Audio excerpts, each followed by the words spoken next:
नमस्कार, आप सभी का स्वागत डीडी न्यूज पर। आपके साथ मैं हूं मुकुल शर्मा। दिन भर आज खबरों में क्या कुछ खास रहेगा बताएंगे आपको, लेकिन सबसे पहले नजर डालते हैं इस वक्त की हेडलाइंस पर। संसद के दोनों सदनों में आज राष्ट्रपति के अभिभाषण पर धन्यवाद प्रस्ताव। लोकसभा में केंद्रीय मंत्री सर्बानंद सोनोवाल पेश करेंगे चर्चा का प्रस्ताव। राज्यसभा में बीजेपी सांसद सी सदानंदन करेंगे चर्चा की शुरुआत।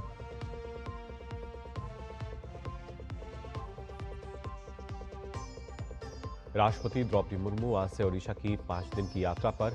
शिक्षा, संस्कृति और आदिवासी बहुल क्षेत्रों में विकास कार्यों पर रहेगा फोकस।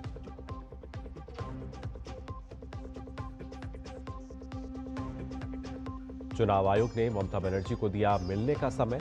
दिल्ली में मुख्य चुनाव आयुक्त के सामने एसआईआर पर रखेंगी अपना पक्ष।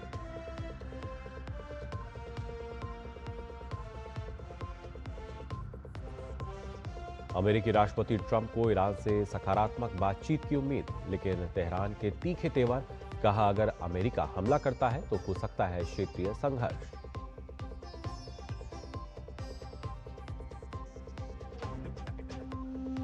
और अंडर 19 विश्व कप में भारत की पाकिस्तान पर आसान जीत। सुपर 6 में भारत ने पाकिस्तान को 58 रन से दी मात।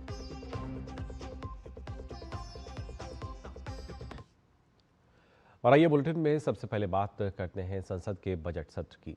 संसद के दोनों सदनों में आज राष्ट्रपति के अभिभाषण पर धन्यवाद प्रस्ताव पेश होगा। केंद्रीय मंत्री सर्बानंद सोनोवाल लोकसभा में यह प्रस्ताव पेश करेंगे, जबकि भाजपा सदस्य तेजस्वी सूर्या इसका समर्थन करेंगे। संसद के बजट सत्र की शुरुआत 28 जनवरी को राष्ट्रपति द्रौपदी मुर्मू के अभिभाषण के साथ हुई थी, जिसके बाद 29 जनवरी को आर्थिक सर्वेक्षण की रिपोर्ट पेश की गई थी। वहीं कल वित्त मंत्री निर्मला सीतारमण ने बजट पेश किया। इसके साथ ही अगर राज्यसभा की भी बात की जाए तो यहां भी राष्ट्रपति के अभिभाषण पर धन्यवाद प्रस्ताव पेश करने के बाद इस पर चर्चा शुरू होगी। भाजपा के सी सदानंदन मास्टर यह प्रस्ताव पेश करेंगे और उनकी पार्टी के सदस्य मेधा श्याम कुलकर्णी इसका समर्थन करेंगी। राष्ट्रपति द्रौपदी मुर्मू आज से 5 दिवसीय ओडिशा दौरे पर रहेंगी। इस दौरे का मुख्य उद्देश्य शिक्षा, आदिवासी कल्याण, संस्कृति को बढ़ावा और आदिवासी बहुल क्षेत्रों में विकास कार्यों पर ध्यान केंद्रित करना है। राष्ट्रपति मुर्मू आज शाम को भुवनेश्वर पहुंचेंगी। फिर 3 फरवरी को वह बालासोर में फकीर मोहन विश्वविद्यालय के दीक्षांत समारोह में शामिल होंगी और विश्वविद्यालय के नए ऑडिटोरियम का उद्घाटन करेंगी। 4 फरवरी को राष्ट्रपति मयूरभंज जिले के रायरंगपुर में रहेंगी और आदिवासी नेता भंजबीर सोनाराम सोरेन की प्रतिमा का अनावरण करेंगी। इसके अलावा वह महुलदीहा के सरकारी गर्ल्स हायर सेकेंडरी स्कूल की छात्राओं से भी बातचीत करेंगी और कई परियोजनाओं का उद्घाटन, भूमि पूजन करेंगी। इनमें सरकारी आयुर्वेद मेडिकल कॉलेज और अस्पताल, ओडिशा कृषि और प्रौद्योगिकी विश्वविद्यालय के परिसर में विकास कार्य, एक आर्चरी सेंटर, शहर के सौंदर्यीकरण और ड्रेनेज सुधार कार्य, विभिन्न कॉर्पोरेट सोशल रिस्पॉन्सिबिलिटी योजनाएं। इसके साथ ही एमएससीबी विश्वविद्यालय सूचना प्रौद्योगिकी कैंपस शामिल है। ओडिशा दौरे के आखिरी दिन 6 फरवरी को राष्ट्रपति सिमलीपाल में आदिवासी समुदायों की महिलाओं और युवाओं से मिलेंगी। उसी दिन वह भुवनेश्वर में ओडिशा सरकार और global finance and technology network की साझेदारी में आयोजित ब्लैक स्वान समिट इंडिया में भी शिरकत करेंगी।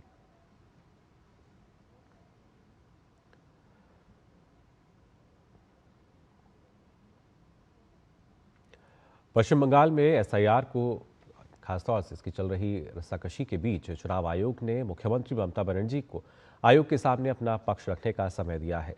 सीएम ममता बनर्जी ने नई दिल्ली में आज सीईसी ज्ञानेश कुमार के सामने अपना पक्ष वो रखेंगी। इस दौरान वह पश्चिम बंगाल में जारी एसआईआर प्रक्रिया पर चर्चा कर सकती हैं। आयोग के साथ इस मुलाकात में ममता के साथ पार्टी नेताओं का एक प्रतिनिधिमंडल भी होगा। हालांकि इस बैठक से पहले ममता सरकार एसआईआर को चुनौती देते हुए निर्वाचन आयोग और राज्य के मुख्य निर्वाचन अधिकारी के खिलाफ उच्चतम न्यायालय में याचिका भी दायर कर चुकी हैं। इस मामले पर सुनवाई होना अभी बाकी है।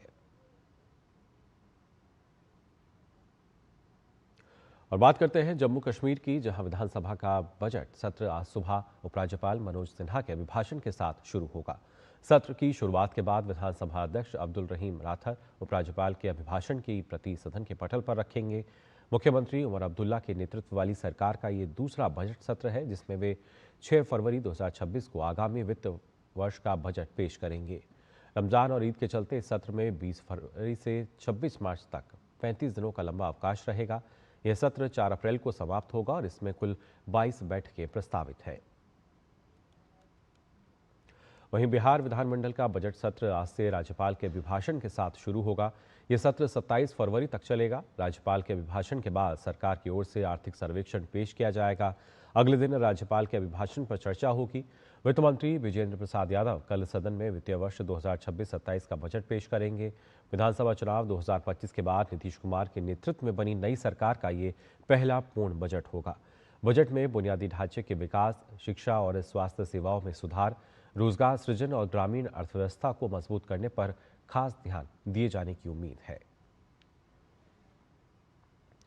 वहीं संसद में बजट 2026-27 पेश करने के बाद वित्त मंत्री निर्मला सीतारमण ने रविवार को देश भर से आए छात्रों से बात की। केंद्रीय वित्त मंत्री ने छात्रों के साथ बजट में किए गए प्रावधानों और आवंटनों पर विस्तृत चर्चा की। जहां वित्त मंत्री ने बजट कैसे बनता है और कैसे देश के सभी क्षेत्रों के विशेषज्ञों, कामगारों और समितियों के सदस्यों से मिलकर बजट में उनके विकास और बाजार में स्थिरता को ध्यान में रखकर बजट की घोषणा की जाती है, इसके बारे में बताया। छात्रों से चर्चा के दौरान वित्त मंत्री निर्मला सीतारमण ने बताया कि कैसे बजट में रोजगार, रेलवे, तकनीक, किसान और छात्रों पर विस्तृत मंथन होता है। उसके बाद जरूरत के हिसाब से बजट में योजनाओं की घोषणा की जाती है। वित्त मंत्री ने बताया कि सरकार रक्षा क्षेत्र में सबसे ज्यादा काम कर रही है। छात्रों ने भी वित्त मंत्री से बजट में मौजूद सभी विषयों पर सवाल किए, जिसका वित्त मंत्री ने विस्तार से जवाब दिया और छात्रों को भविष्य का नेता बताते हुए उनका उत्साहवर्धन किया। वित्त मंत्री निर्मला सीतारमण ने पीएम मोदी के प्रगति कार्यक्रम की चर्चा करते हुए बताया कि पीएम मोदी हर महीने की एक बुधवार को सभी परियोजनाओं की मॉनिटरिंग करते हैं।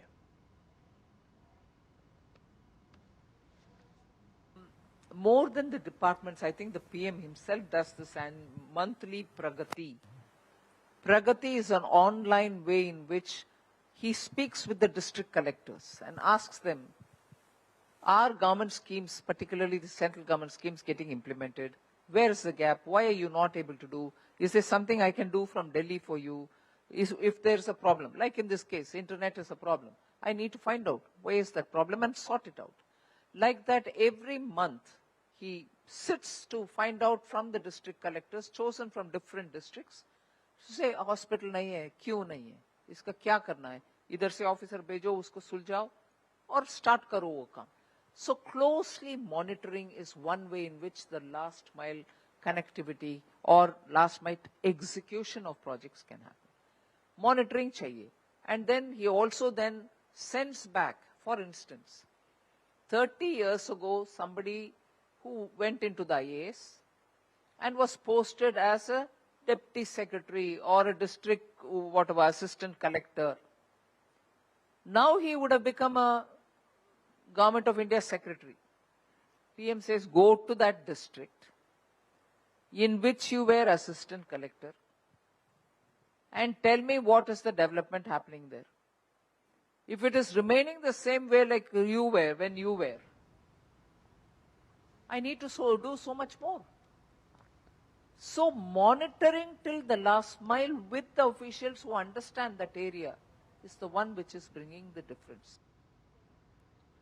नीति आयोग के पूर्व सीईओ अमिताभ कांत ने आप बजट 2026-27 को वित्तीय रूप से अनुशासित और जिम्मेदार बताया। उन्होंने कहा कि जटिल भू राजनीतिक परिस्थितियों और वैश्विक आपूर्ति श्रृंखलाओं में व्यवधान के बीच ये बजट संतुलित दृष्टिकोण अपनाता है। अमिताभ कांत ने कहा कि अमेरिकी टैरिफ से प्रभावित समुद्री क्षेत्र, वस्त्र और फुटवियर सेक्टर को समर्थन देने और पर्यटन जैसे रोजगार सृजन क्षेत्रों पर फोकस से विकास और नौकरियों को बढ़ावा मिलेगा। This budget, I think, is a fiscally prudent and a very responsible budget. The emphasis is on manufacturing, it is on infrastructure, it is on cutting-edge areas of technology. It enables India to leapfrog in some areas like data centers, nuclear power.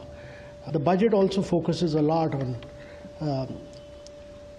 sectors which are impacted by American tariffs, like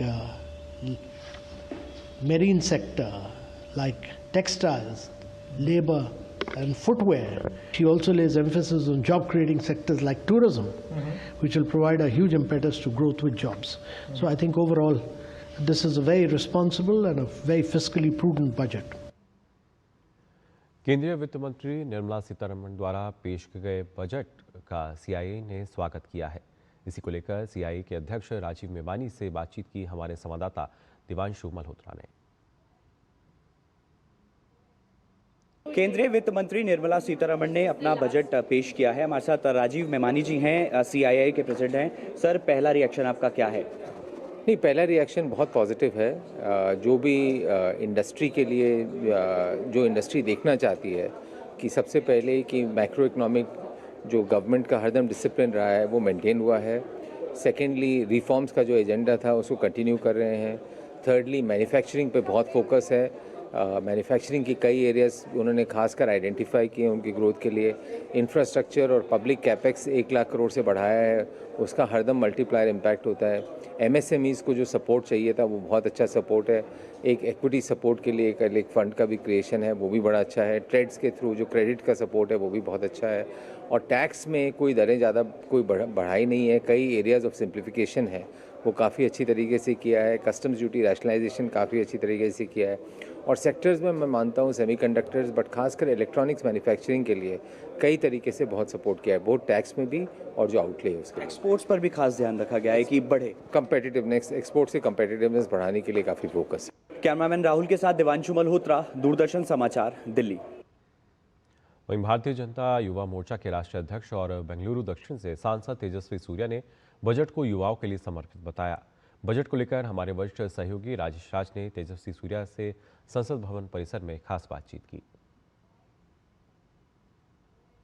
Bharatiya Janata Yuva Morcha के राष्ट्रीय अध्यक्ष सांसद Tejasvi Surya budget पर प्रतिक्रिया देने के लिए अभी डीडी न्यूज से एक्सक्लूसिव जुड़ रहे हैं। तेजस्वी जी, कैसे देखते हैं विकसित भारत बनाने का जो प्रधानमंत्री का संकल्प है उसमें ये बजट कितना मील का पत्थर साबित होगा? अत्यंत महत्वपूर्ण बजट है क्योंकि इस बजट के फोकस 2047 के भारत को तैयार करने के लिए और विकसित भारत के युवाओं को और समाज को तैयार करने के लिए कैपेसिटी बिल्डिंग का फोकस इस बजट में है। इमर्जिंग टेक्नोलॉजीज की बात बजट के हर लाइन में हुआ है। आर्टिफिशियल इंटेलिजेंस से लेकर क्वांटम कंप्यूटिंग तक, ग्रीन हाइड्रोजन मिशन से लेकर भारत को न्यूक्लियर एनर्जी से कैसे सशक्त बनाना, ऐसे कई सारे चीजों के ऊपर इस पे उल्लेख हुआ है। युवाओं के लिए कितना स्कोप दिखाई पड़ रहा है? जैसे माननीय वित्त मंत्री जी ने कहा बजट के प्रस्तुति के दौरान, ये युवा शक्ति से प्रेरित हुआ और युवा शक्ति के लिए डेडिकेटेड बजट है। विपक्ष इसे जो है खाली डब्बा बता रहा है, इस पर क्या प्रतिक्रिया? विपक्ष के हर बजट के रिएक्शन को आप देखिए, पिछले 10-11 साल के एक ही जैसा उनका रिएक्शन होता है। वो बजट तैयार होने से पहले, बजट स्पीच प्रस्तुत होने से पहले ही उनका टेम्पलेटेड रिस्पॉन्स तय होके आ जाता है। अगर आप उनको कल पूछे कि बजट के बारे में, कल अगर आप पूछे होते तो कल भी वो यही बोले होते, क्योंकि वो उनके ये बजट से, घोषणाओं से कुछ मतलब नहीं है। जो मन में आते हैं वो बोल के चले जाते हैं। Because they are not serious about it, the country has rejected them in toto in every way. Thank you. Tejasvi Surya जो बीजेपी के युवा मोर्चा के राष्ट्रीय अध्यक्ष हैं, उनका कहना है कि विपक्ष का काम पहले से तय रहता है कि वो विरोध जताएंगे ही, ऐसे में कुछ कहा नहीं जा सकता। कैमरामैन विक्की के साथ संसद भवन से मैं राजेश राज, डीडी न्यूज के लिए। और फिलहाल बुलेटिन में यहां रुक रहे एक छोटे से ब्रेक के लिए, जल्द लौटते हैं। संडे को भी लैपटॉप पे लगे हो? अरे काम वाम छोड़ो, लाइफ में थोड़ा इंटरेस्ट लो। आपके लिए रिक्लाइनर चेयर ऑर्डर कर रहा हूँ, ये देखो। अरे इतनी महंगी चेयर क्यों ले रहा है? आप ही कहते हो लाइफ में ज्यादा इंटरेस्ट लो। अब जब ज्यादा इंटरेस्ट मिल रहा है तो कहीं खर्चने तो दो। ज्यादा इंटरेस्ट? स्टेबल मनी पे घर बैठे एफडी कराएं और पाएं 8% तक इंटरेस्ट। स्टेबल मनी, इंडिया का FD booking app, download now.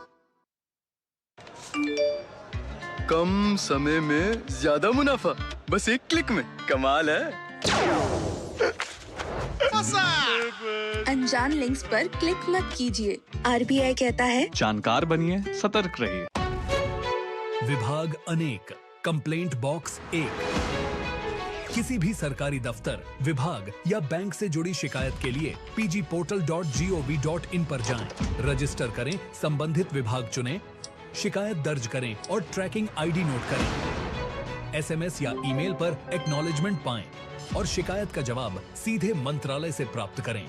अब तक 1,12,00,000 से अधिक भारतीयों ने भरोसा जताया। CP ग्राम्स, आपकी हर शिकायत का हल। अभी शिकायत दर्ज करें pgportal.gov.in।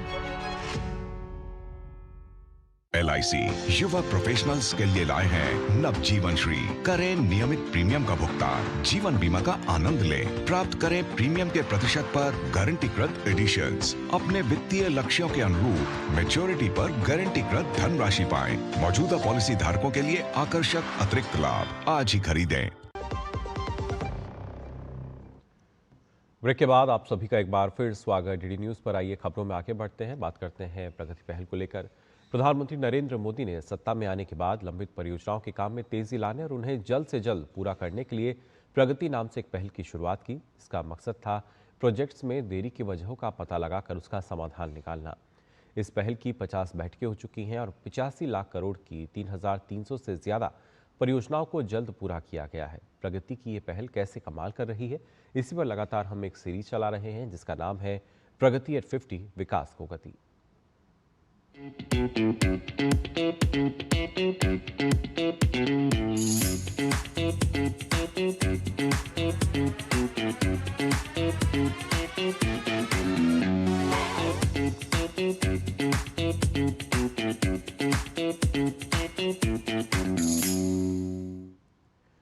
प्रधानमंत्री की अध्यक्षता में होने वाली प्रगति समीक्षा बैठकों ने किस तरह बड़े और जटिल इंफ्रास्ट्रक्चर प्रोजेक्ट्स को जमीन पर उतारने में अहम भूमिका निभाई है। इसका एक बड़ा उदाहरण है अहमदाबाद मेट्रो रेल परियोजना फेज 2। ये वही परियोजना है जो कभी भूमि अधिग्रहण, पुनर्वास और फंडिंग जैसी चुनौतियों में फंसी हुई थी, लेकिन प्रगति के तहत लगातार समीक्षा और मॉनिटरिंग से आज पूरी तरह परिचालन में है।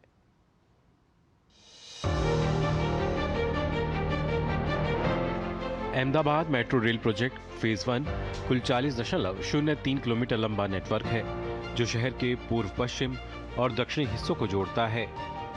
लेकिन इस परियोजना की असली कहानी इसके ट्रैक या स्टेशनों से ज्यादा इसके मॉडल में छिपी है। वर्ष 2018 में प्रगति के तहत पहली समीक्षा के समय यह परियोजना करीब 25% ही पूरी हो पाई थी। भूमि अधिग्रहण, पुनर्वास, यूटिलिटी शिफ्टिंग और फंडिंग जैसे कई अहम मुद्दे लंबे समय से अटके हुए थे। प्रगति के बाद गुजरात सरकार ने भूमि अधिग्रहण के जो हमारे लंबित मामले थे तथा जो हमारे प्रभावित परिवारों के पुनर्स्थापन एवं पुनर्वास के मामलों को प्रक्रिया को तेजी से पूरा किया गया। प्रगति समीक्षा में प्रधानमंत्री द्वारा स्पष्ट दिशा निर्देश दिए गए, जिसके बाद केंद्र सरकार, राज्य सरकार और जिला प्रशासन के बीच समन्वय मजबूत हुआ। जमीन अधिग्रहण और पुनर्वास के मामलों में तेजी आई और फंडिंग से जुड़ी अड़चनें दूर की गईं। दिसंबर 2020 की प्रगति समीक्षा तक परियोजना की भौतिक प्रगति बढ़कर करीब 62% तक पहुंच गई। इसके बाद प्रशासनिक निर्णयों की रफ्तार और बढ़ी और काम में सुधार देखने को मिला। प्रगति की लगातार निगरानी का असर ये रहा कि वित्तीय वर्ष 2021-22 तक परियोजना की प्रगति 87% से अधिक हो गई और इसके बाद मेट्रो नेटवर्क को चरणबद्ध तरीके से जनता के लिए खोल दिया गया।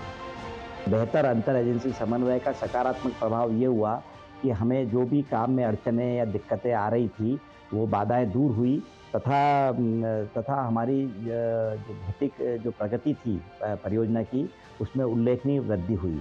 गुजरात मेट्रो फेज 1 की वित्तीय वर्ष 2019-20 में जहां हमारी भौतिक प्रगति 53% थी, वहीं वित्तीय वर्ष 2021-22 में हमारी भौतिक प्रगति 88% तक पहुंच गई। अहमदाबाद मेट्रो ये दिखाता है कि जब बड़े प्रोजेक्ट्स की शीर्ष स्तर पर नियमित समीक्षा होती है तो जटिल चुनौतियां भी समय पर सुलझाई जा सकती हैं। जब हमें ये होता है किसी भी विभाग को और ये किसी परियोजना को कि प्रधानमंत्री जी स्वतः ही इसका पूरी मॉनिटरिंग कर रहे हैं, तो उनके सिर्फ उस भाव से कि वो मॉनिटरिंग कर रहे हैं, सारे विभागों में सारे प्रोजेक्ट्स के अंदर एक अलग से ऊर्जा आती है और एक अलग से उनका जो दिशा निर्देश का करके हम लोगों को बहुत एक मोटिवेशन मिलता है। प्रगति ने इस परियोजना को सिर्फ गति ही नहीं दी, बल्कि इसे एक राष्ट्रीय मॉडल के रूप में स्थापित किया। आज अहमदाबाद मेट्रो फेज 1 पूरी तरह परिचालन में है और प्रतिदिन करीब 1.5 लाख यात्री इसका लाभ उठा रहे हैं और इस संख्या में लगातार वृद्धि भी हो रही है। ये परियोजना भारतीय rail, high speed rail, BRTS और बस सेवाओं से जुड़कर मल्टी मॉडल कनेक्टिविटी का मजबूत उदाहरण बन चुकी है।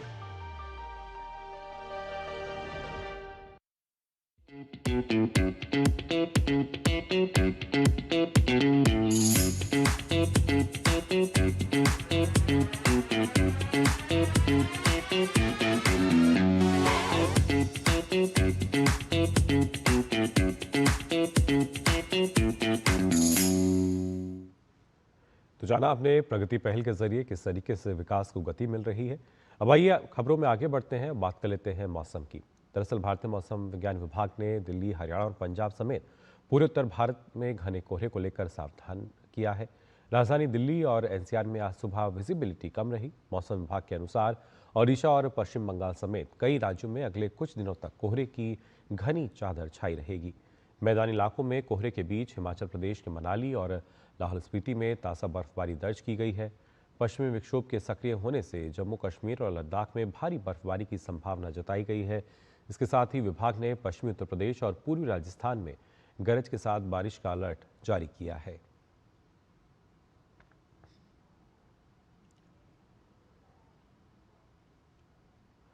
हिमाचल प्रदेश के दुर्गम इलाके में रविवार को भारतीय वायुसेना ने समय रहते मदद पहुंचाकर एक बुजुर्ग महिला की जान बचाई। वायुसेना के चीता हेलीकॉप्टर ने करीब 9000 फीट की ऊंचाई पर स्थित नंडेरवारी गांव में 85 वर्षीय लकवाग्रस्त महिला को एयरलिफ्ट किया। आपको बता दें, भारी बर्फबारी के चलते सभी सड़कें बंद थीं और किसी भी तरह की ज़मीनी मदद संभव नहीं थी। खराब मौसम, लगातार हिमपात और कम दृश्यता के बावजूद वायुसेना के पायलट ने जोखिम उठाते हुए महिला को मदद पहुंचाई। महिला को सुरक्षित चंडीगढ़ पहुंचाया गया, जहां उन्हें तुरंत चिकित्सा सुविधा दी गई। फिलहाल उनकी हालत स्थिर है और डॉक्टर की निगरानी में इलाज चल रहा है। आपको बता दें, तिब्बती आध्यात्मिक नेता दलाई लामा ने 1 फरवरी 2026 को आयोजित 68वें वार्षिक ग्रैमी पुरस्कारों में अपना पहला ग्रैमी पुरस्कार जीता।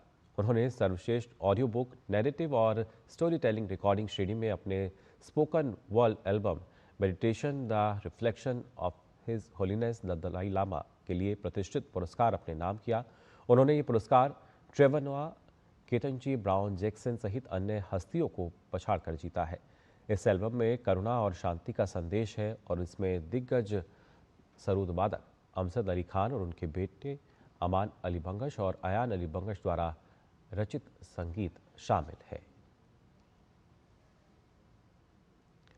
अब आइए रुख कर लेते हैं अंतर्राष्ट्रीय खबरों की तरफ भी। आपको बता दें, अमेरिकी राष्ट्रपति डोनाल्ड ट्रंप ने ईरान की चेतावनी को कम महत्व देते हुए कहा है कि अमेरिका के पास दुनिया के सबसे बड़े और सबसे शक्तिशाली जहाज़ वहाँ बहुत करीब मौजूद हैं और उम्मीद है कि हम एक समझौता कर लेंगे। उन्होंने कहा कि अगर समझौता नहीं हुआ तो उन्हें पता चल जाएगा कि वह सही थे या नहीं।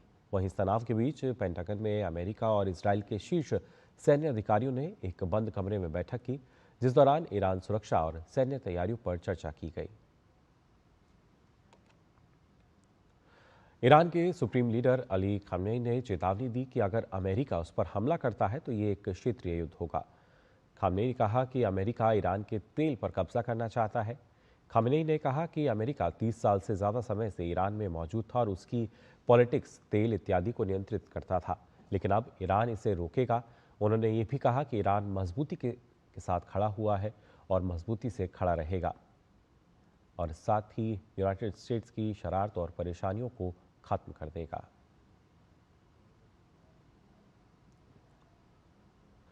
तुर्की के दक्षिणी प्रांत अंटालिया में एक यात्री बस दुर्घटनाग्रस्त हो गई, जिसमें कम से कम 9 लोगों की मौत हो गई जबकि 26 अन्य लोग घायल हो गए।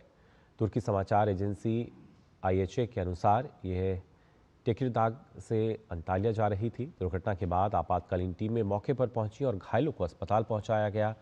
अंटालिया के गवर्नर हुलूसी साहिन ने बताया कि दुर्घटना के सही कारणों का पता तकनीकी जांच के बाद लगाया जाएगा। उन्होंने कहा कि बारिश, फिसलन और तेज रफ्तार हादसे की वजह हो सकती है। और आइए अब बात कर लेते हैं खेल जगत की खबरों की। अंडर 19 विश्व कप में सुपर 6 के मुकाबले में भारत ने पाकिस्तान को 58 रन से हरा दिया है। जीत के साथ भारतीय टीम ने सेमीफाइनल्स में स्थान बना लिया है। वहीं हार के साथ ही पाकिस्तान का सेमीफाइनल में पहुंचने का सपना भी टूट गया। टॉस हारकर पहले बल्लेबाजी करने उतरी भारतीय अंडर 19 टीम ने 252 रन बनाए। पाकिस्तान को सेमीफाइनल में पहुंचने के लिए लक्ष्य को 33.3 ओवर में हासिल करना था। हालांकि पाकिस्तान की पूरी टीम 46.2 ओवर में 194 रन के स्कोर पर ढेर हो गई। भारत की तरफ से आयुष म्हात्रे और खिलान पटेल ने 3-3 विकेट चटकाए। इससे पहले टॉस हारकर पहले बल्लेबाजी करने उतरी भारतीय टीम ने वेदांत त्रिवेदी की अर्धशतकीय पारी की मदद से 49.5 ओवर में 10 विकेट पर 252 रन बनाए।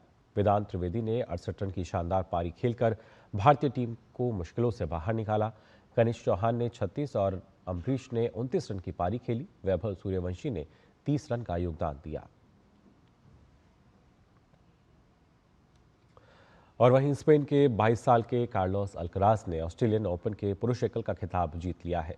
अल्कराज ने सर्बिया के दिग्गज खिलाड़ी नोवाक जोकोविच के खिलाफ धमाकेदार खेल दिखाते हुए फाइनल मुकाबला अपने नाम किया।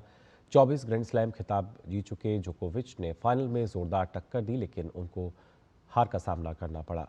अल्कराज ने मुकाबले में पहला सेट हारने के बाद वापसी करते हुए 2-6, 6-2, 6-3, 7-5 से जीत हासिल की। इसी के साथ उन्होंने अपने करियर में भी स्लैम भी पूरा कर लिया। अब उनके पास चारों बड़े खिताब यानी Wimbledon, US open, French open और ऑस्ट्रेलियन ओपन हो चुके हैं। ये कारनामा करने वाले सबसे कम उम्र के खिलाड़ी वो बन गए हैं। अल्कराज इतिहास के 9वें खिलाड़ी हैं जिन्होंने करियर स्लैम पूरा करने में सफलता पाई है। ये उनके करियर का पहला ऑस्ट्रेलियन ओपन और कुल 7वां ग्रैंड स्लैम खिताब है। तो फिलहाल के लिए इस बुलेटिन में बस इतना ही। आगे देखिए नया सवेरा।